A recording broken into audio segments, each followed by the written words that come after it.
community and in the business planning processes.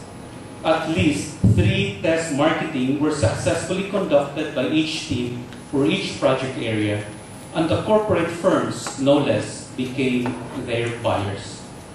The program further required the participants to prepare video presentations, which will be shown later on, and a write-up of each case report, which were defended yesterday afternoon, as a way of documenting their rich experiences in agro-enterprise development.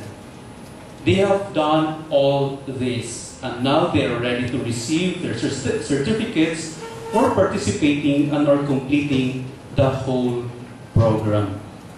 Ladies and gentlemen, I therefore welcome you all to this commencement exercises for the 32 graduating staff from the Department of Agrarian Reform and the local government units. We appreciate their effort. Kagalang-galang na Pangulo ng Pamantasan ng Xavier, pinagpipitagang kalihim at undersecretaries ng Kagawaran ng Reformang Agraryo, Country Representative ng Catholic Relief Services, mga panauhin, mga kaibigan, mga ginoo, mga ginang at mga binibini. Isa pong malaking karangalan na iharap sa inyo sa umagang ito ang mga magsisipagtapos sa katibayan sa Agroenterprise na nagmula sa kagawaran ng agraryong reforma at mga lokal na pamahalaan. Ang mga kandidato pong ito ay maluwalhating nakatupad sa mga kinakailangan pang-akademiko na itinakda ng Southeast Asia Rural Social Leadership Institute sa ilalim ng pamantasan ng Xavier, ang Ateneo de Cagayan. Sila ngayon ay pinatutunayan kay Reverendo Roberto Siya ng Kapisanan ni Jesus, Pangulo ng Pamantasan ng Xavier, na karapat-dapat tumanggap ng kani-kanilang mga sertipiko.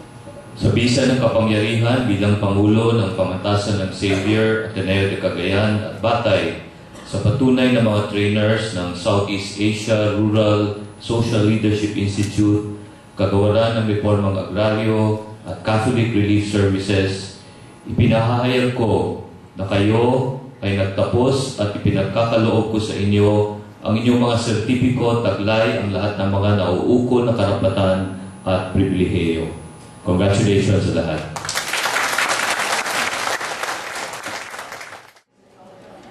My experience with the DAR Agroenterprise training is like one of my favorite songs by Matt Mentor. You're the best thing that ever happened to me. Indeed, it is one of the best things that happened in my life. Let me share to you our Agroenterprise journey, the journey of Misamis Oriental. First, I would like to talk on market visit, which is one of the activity under market chain study and then on test marketing. On market visit, just to explore the market of Cardaba banana, one team went to Manila go as far as Cavite together with their banana, which is marketed by the trader, and there they observed that bananas, which is both at 750, are sold in the market to wholesalers at 1150. Another group went to Cebu City, and there they observed that it ends with wholesalers and retailers both at 750 and ends at 11 pesos. Another group, mostly from the traveled within Misamis Oriental into Butuan, to Tagum and Davao City, and we visited banana chips processors. And one of the other corporation that we visit is Sagrex Foods International. And there we learned that the high demand of banana is around 30,000 to 50,000 kilos daily. And we have 22 processors in Davao.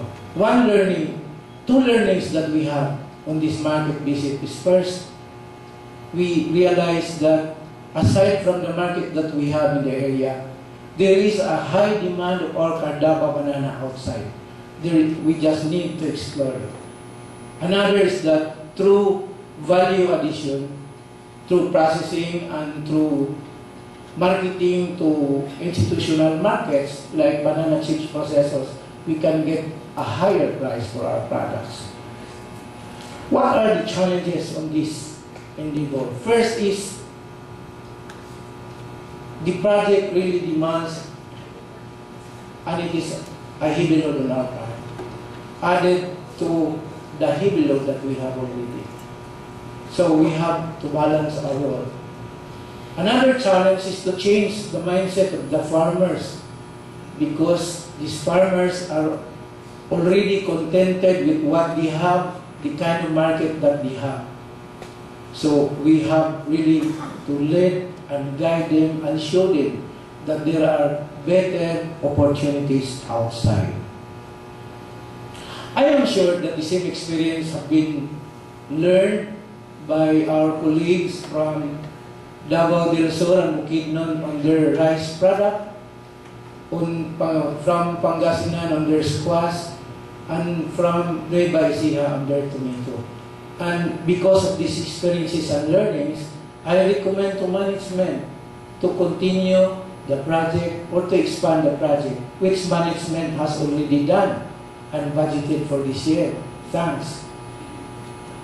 We have the best, one of the best partner, if not the best, a partner that is visible in the area, highly organized, and has its own resources. Modules based on years of testing and field experiences. At CRS, we prize these relationships with the government and the universities. CRS has a long history in the Philippines.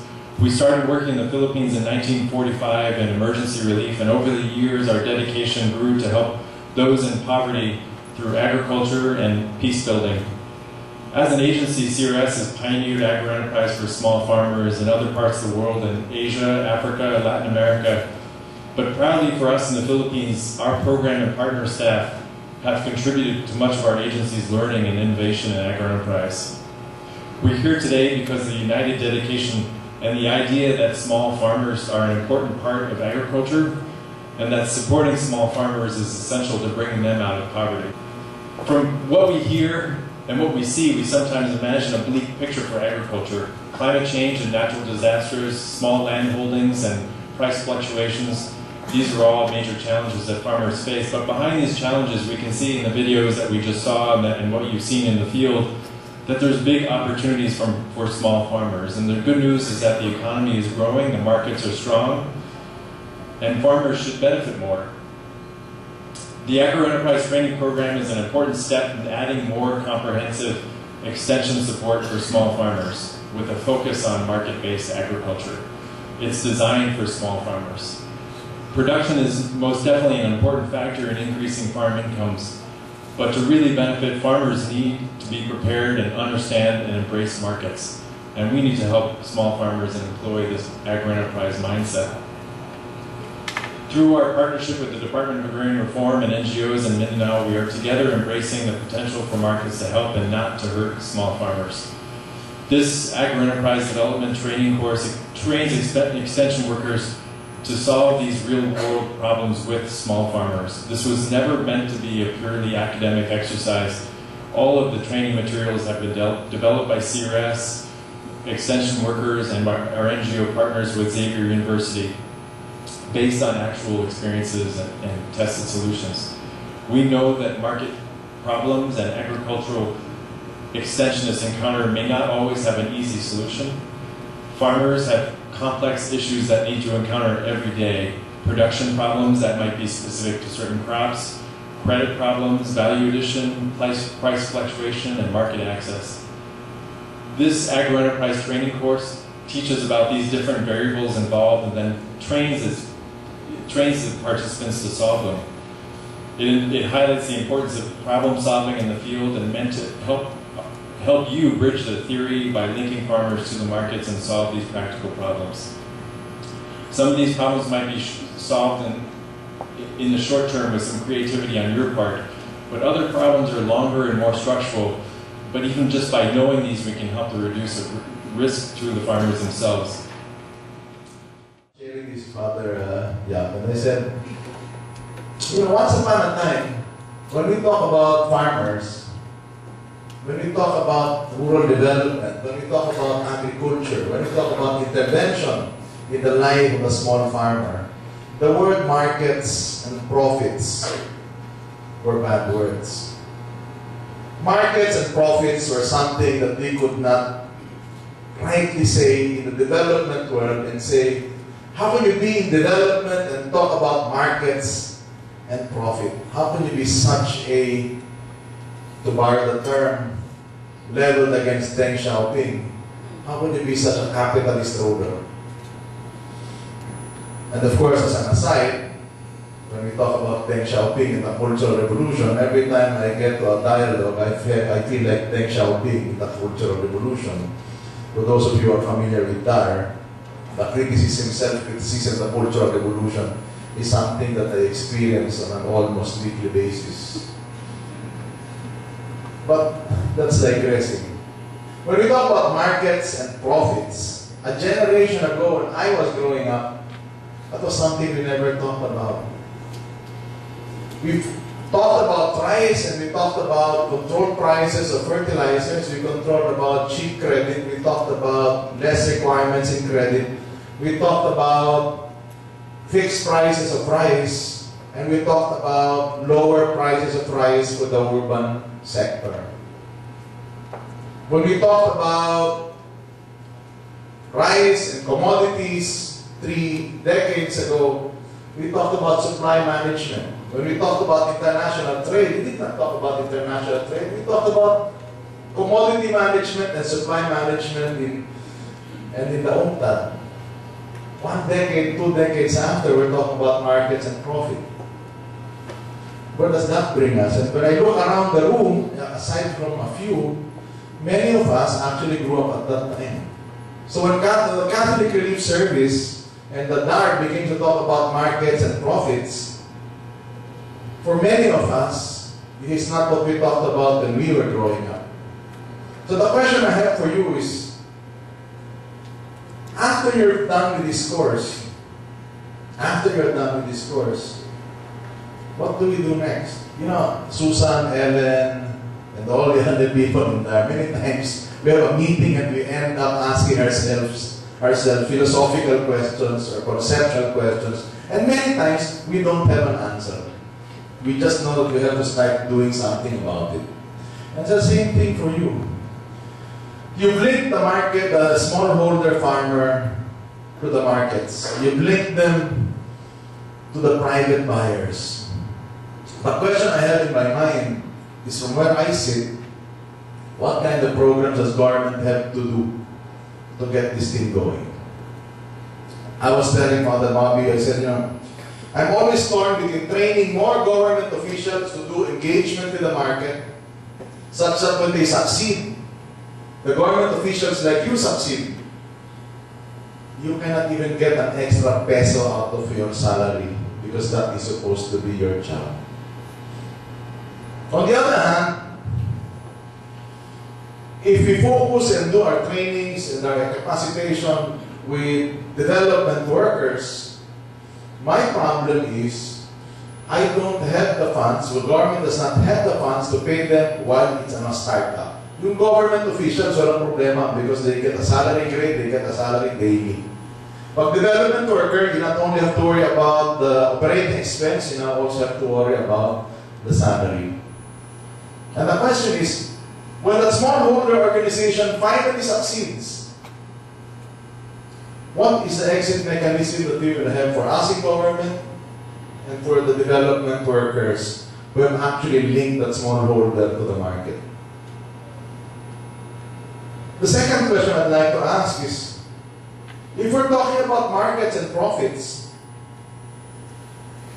how do we repay, or how do we make it worth the while for the people who went through almost a year of hardship going through this course as government officials?